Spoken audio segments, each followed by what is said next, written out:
अपने पसंदीदा शो के फुल एपिसोड देखने के लिए अभी डाउनलोड करें दंगल प्ले ऐप। दो हंसों का जोड़ा।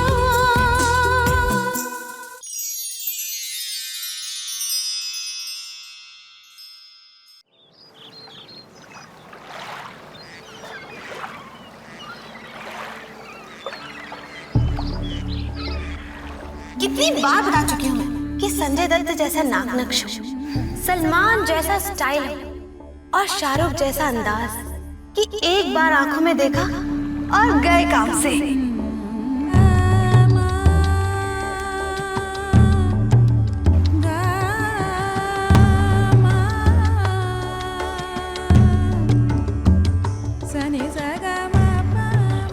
मैंने तेरे लिए बहुत ही सोच समझ के वर चुना है। सूर्य कमल, सूर्य कमल, सूर्य कमल, सूर्य कमल। मुझे नहीं लगता कि माँ जी के फैसले से प्रीति खुश है, और हो भी कैसे सकती है। वो क्या, आजकल की कोई भी लड़की जिस तरह के पति का सपना देखती है, सूर्य कमल तो कहीं से भी वैसा नहीं लगता। हमारी गली की सब लड़कियां पीठ पीछे सूर्य कमल का मजाक उड़ाती हैं। आपको पता है, सब कहते हैं कि सूर्य कमल विग लगाता है। विग? मतलब वो गंजा है?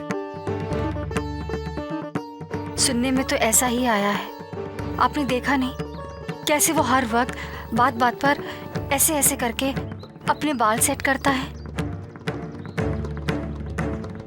पता नहीं मेरे पिताजी ने क्या सोचकर सूर्य कमल का नाम प्रीति के लिए सुझाया।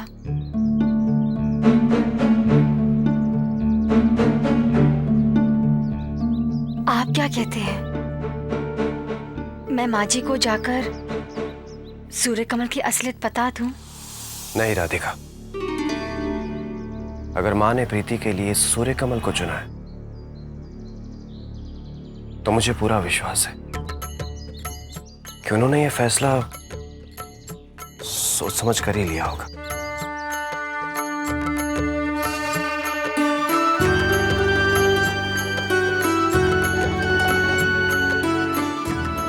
स्नेह,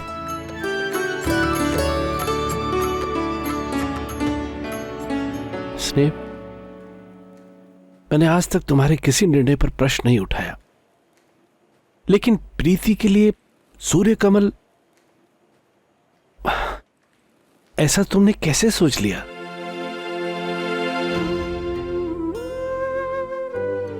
मैं जानती हूँ इस प्रश्न ने पूरे घर को परेशान करके रखा है। जो चिंता आप सबके मन में उभर रही है, उसी से कल तक मैं भी जूझ रही थी, और न जाने उसी चिंता में मेरी आंख कब लग गई। और आज सुबह जब मेरी आंख खुली तो मुझे अपने हर प्रश्न का उत्तर मिल चुका था। मन पर छाए दुविधा के सारे बादल छट चुके थे। अपने कान्हा जी का संकेत मिल चुका था। कुछ बातों को तर्क से समझना या समझाना कितना कठिन होता है, नहीं? जब कल रात ऋषि और सूर्य कमल एक एक करके मुझसे मिलने आए तो मैं उनके बारे में कुछ भी कहाँ जानती थी। बेटा, अपने बारे में कुछ बताओ। आंटी, शास्त्री जी ने आपको बताया नहीं? चलिए कोई बात नहीं। वो क्या है ना कि मैंने सीए किया है और मैं एमबीए भी करना चाहता था, लेकिन डैड ने कहा कि ये सब करने की क्या जरूरत है, हमारा इतना बड़ा बिजनेस है, वही ज्वाइन कर लो। तो मैंने ये सब छोड़ के हमारा बिजनेस ज्वाइन कर लिया। माँ जी, मैं 12वीं पास हूँ। मेरा एंड मेरा कंपनी में असिस्टेंट अकाउंटेंट की नौकरी है। सब कुछ कटकुटा के 11,625 रुपए बच जाते हैं। बस कान्हा जी की कृपा है। बेटा, अपनी पत्नी में तुम कौन कौन से गुण देखना चाहोगे? आंटी जी वो सारे गुण जो आपकी बेटी में है। मैं कभी सोचा नहीं माँ जी कि मेरी पत्नी कैसी होगी, लेकिन महत्वपूर्ण प्रश्न तो यह है ना माँ जी कि वो अपने पति में कौन सा गुण देखती है। तुम्हें क्या लगता है बेटा, ब्याह के बाद जीवन में जो भारी बदलाव आते हैं, क्या तुम अपने आप को उनके अनुरूप ढाल सकते हो? आई डोंट थिंक सो कि शादी के बाद कोई इतना भारी बदलाव आता है जिसकी वजह से हमें अपने आप को बदलना पड़े, हमें अपनी जिंदगी बदलना पड़े। It's the same life which moves on.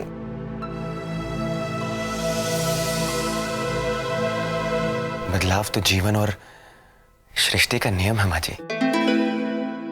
जब तक पिताजी जीवित थे तो जिंदगी कुछ और थी, उनके जाने के बाद जिंदगी कुछ और हो गई। पहले वो मेरी चिंता किया करते थे और अब मैं चिंता करता हूं अपने परिवार की। कैसे मैं अपने भाई को एक बड़ा अफसर बनाऊं, कैसे अपनी बहन के हाथ पीले करूं, कैसे अपनी मां को दुनिया की सारी खुशियां दूं। मैं जानता हूं मां जी, विवाह के बाद भी जिंदगी में कई परिवर्तन आएंगे, जिम्मेदारियां बढ़ेंगी, लेकिन मैं उन जिम्मेदारियों को निभाने के लिए तैयार हूं मां जी, और मैं निभाऊंगा। और कितनी सादगी से उसने इतनी बड़ी बात कह दी। कोई छल नहीं, कोई दिखावा नहीं, है तो बस एक भरोसा, एक विश्वास जो वो दूसरों को दे सकता है और दूसरों में देख भी सकता है। उसके पास चरित्र की ऐसी सच्चाई है। और ऋषि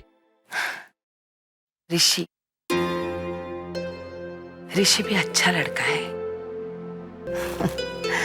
और हमारी बेटी भी तो ऐसी है ना। और तुम्हें लगता है कि हमारी प्रीति का पूरक सूर्य कमल है? उसका आचार ही उसके विचार की गवाही देता है।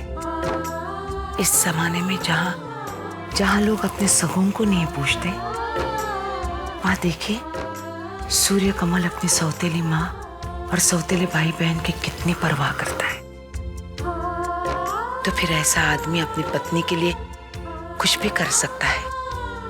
आशा तो यही करनी चाहिए, लेकिन हमारी प्रीति इन सबको कैसे समझेगी? समझ जाएगी।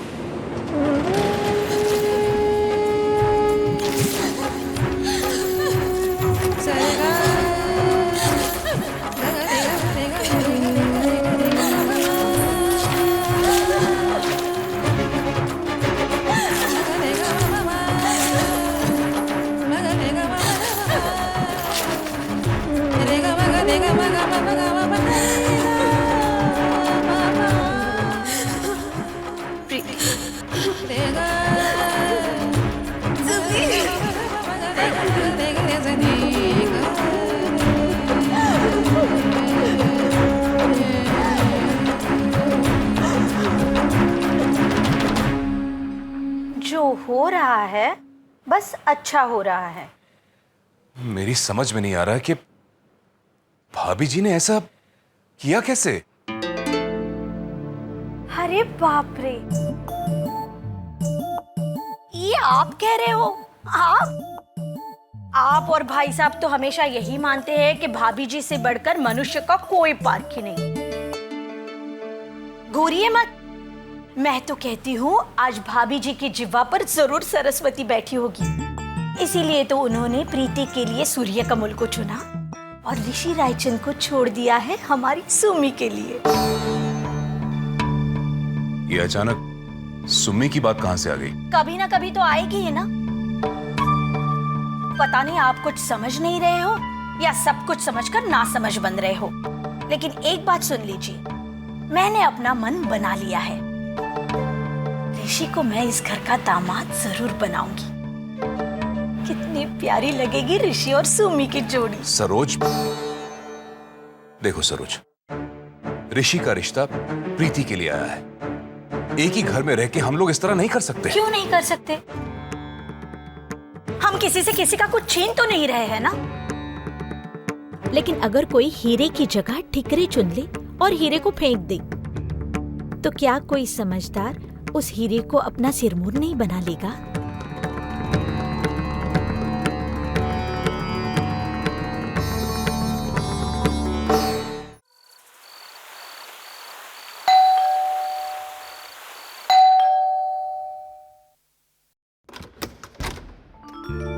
अरे हाँ, नमस्ते। नमस्ते जी, आइए आइए। अरे वाह, घर तो बहुत बड़ा है आपका और सजाया भी बहुत सुंदर है। कौन है मॉम? आंटी जी आप? नमस्ते। नमस्ते। अरे रहने दो। कैसे हो तुम? जी ठीक। आइए ना, बैठिए। जी।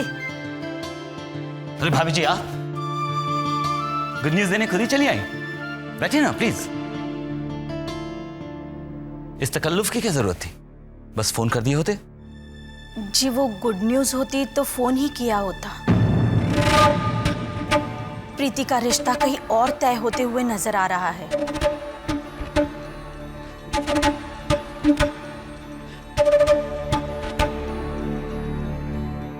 Well, their loss. जी देखिए भाभी जी, शास्त्री जी ने रिक्वेस्ट किया था तो उनका मान रखने के लिए हम आपकी भतीजी को देखने आए थे। वैसे हमारे बेटे के लिए रिश्तों की कमी नहीं है, रोज एक आता है। क्यों नहीं आएंगे भाई साहब? आपका बेटा तो हीरा है, हीरा। लेकिन किसी के भाग में अगर पत्थर ही लिखे हो तो कोई क्या कर सकता है भला? तभी तो मेरी जेठानी जी ऐसे राजकुमार को छोड़कर उस कंगले सूर्य कमल के हाथ में अपने बेटी का हाथ देना चाहती है। देखिए उससे हमें कोई फर्क नहीं पड़ता। जी लेकिन मुझे फर्क पड़ता है भाई साहब। बहुत भाग्यवान होते हैं वो लोग जिनके घर ऋषि बेटे जैसे वर का रिश्ता आता है, और बहुत अभागी होते हैं वो जो ऐसे रिश्ते को ठुकराते हैं। भाई साहब, भाभी जी, ऋषि बेटा, देखो मैं भी उसी घर के एक और बेटी की माँ हूं। मेरे सुमन में भी वो सारे गुण हैं जो प्रीति में है।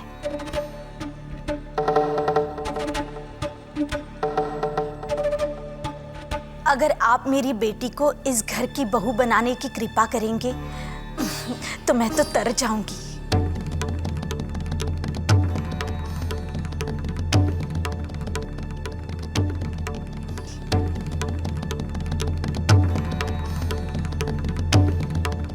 देखिए भाभी जी, आप अपनी बेटी का रिश्ता लेके आई हैं तो हम सोचेंगे जरूर। जो भी फैसला होगा हम सोच समझ कर ही करेंगे। हमें थोड़ा सा वक्त चाहिए।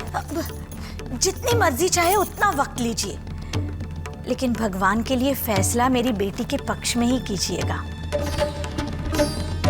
क्योंकि मुझे आपके बेटे के सिवा अपनी बेटी के लिए कोई योग्य लगता ही नहीं।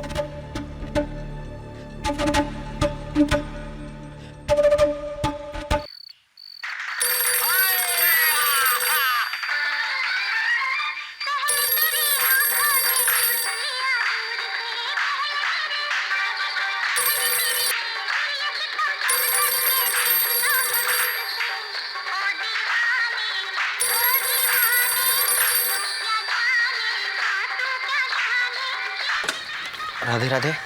राधे राधे। हाँ जी, कौन? मैं रतन शर्मा। अरे बाजी प्रणाम। जीते रहो बेटा। मैं तुम्हें बताना चाह रहा था कि स्नेह, प्रीति की माँ ने प्रीति के लिए तुम्हें। कोई बात नहीं बाबूजी, मैं उनके निर्णय का कारण समझ सकता हूँ और उसका सम्मान भी करता हूँ। मुझे तो खुद प्रीति जी के लिए अपना रिश्ता प्रस्तुत करते हुए बड़ी शर्म सी आ रही थी। कहाँ वो और कहाँ मैं। लेकिन वो शास्त्री जी ने आदेश दिया तो मुझे आना पड़ा। पर नहीं बेटा, दरअसल में मैं तुम्हें ये बताना चाह रहा था कि स्नेह ने प्रीति के लिए तुम्हें पसंद कर लिया है।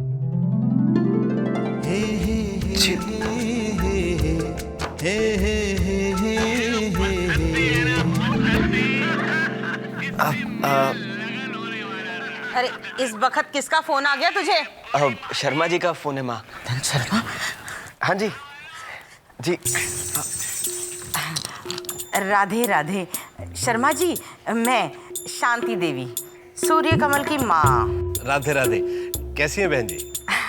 अरे मुझे क्या होगा, मैं अच्छी भली हूँ। आप सुनाइए, इस वक्त कैसे फोन किया?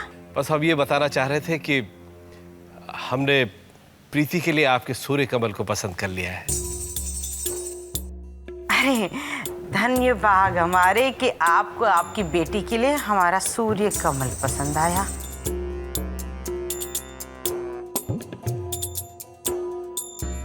अब हम ये चाहते थे कि आप लोग भी आके प्रीति को एक बार देख लें। अरे नहीं नहीं शर्मा जी, हम उन लोगों में से नहीं है कि किसी की बेटी को जाकर देखें और उसकी तौहीन करें। वो तो ठीक है बहन जी, लेकिन शादी के लिए हाँ तो दोनों पक्षों की तरफ से होनी चाहिए ना। ये भी सही बात है। मैं एक काम करती हूँ, सूर्य कमल से पूछ लेती हूँ कि उसके मन में क्या है, फिर आपको बताती हूँ। ठीक है? राधे राधे। हाँ तो प्यारे भैया बताओ, वो आपको कैसी लगी? लो पड़ गया पूरा। अरे इससे क्या पूछ रही है सजनी? क्या मतलब? क्या मतलब? अरे इसकी शक्ल देख, पहली बार तो बेचारे को किसी लड़की का रिश्ता है, वो भी इतने बड़े घर से। हाँ तो कहेगा ही। एक बार इसका रिश्ता उस घर में हो जाए, फिर इस घर के भाग्य पलट जाएंगे। हाँ भैया बताओ ना, उनके लिए आपकी हाँ है या नहीं? बताओ ना। अरे फिर सीटी दूंगी एक रख के। कितनी बार कहा है, लड़कियां सीटी नहीं बजाती। इसकी शक्ल देख, क्या लगता है? हाँ है ना? बस फिर हम भी लड़की वालों से हाँ कह देंगे, पर इतनी आसानी से नहीं, थोड़ा बखत खा के। वरना लड़के वाले होने का क्या फायदा? याद है इसकी और नीरज की शादी में कैसे नाक रगड़वाई थी इसके मायके वालों से, तब जाकर हाँ कही थी। बस रिश्ता हो जाए। राधे राधे।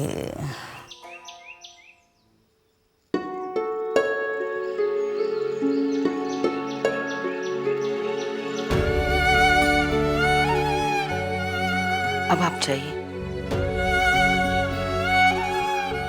माँ, आप कमरे से बाहर क्यों? आपको मना किया है ना? तू जानती है मैं तेरे पास क्यों आई हूँ? इधर देख प्रीति,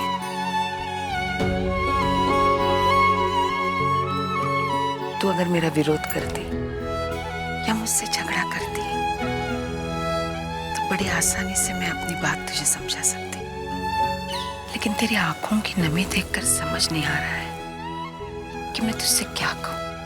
ये कहूँ कि ना बेटा, तू गलत समझ रही है कि जीवन एक सुंदर सपना है, या फिर ये कहूँ कि तू कल्पना के सतरंगी आकाश में उड़ना छोड़ दे और यथार्थ की सख्त धरती पर आ जा, या फिर ये कहूँ कि नीले घोड़े पर सवार राजकुमार सिर्फ परियों की कहानियों में आते हैं, जीवन के असली हीरो कोई और होते हैं। जीवन का कठिन सफर किसी फिल्मी हीरो के सहारे नहीं, बल्कि एक ऐसे आदमी के सहारे तय किया जा सकता है जो साधारण होकर भी असाधारण धैर्य का मालिक हो, जो अच्छे वक्त में अपनी पत्नी के लिए भले ही जान ना ला सके, लेकिन बुरे से बुरे वक्त में उसका साथ निभा सके।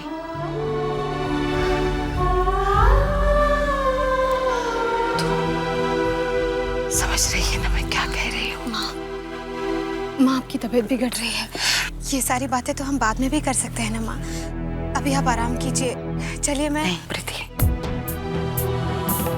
पहले मुझे बता, तू इस रिश्ते से राजी है या नहीं?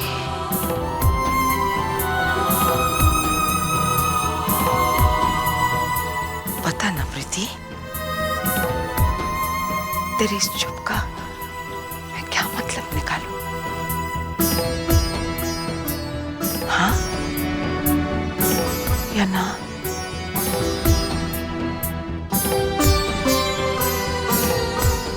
अगले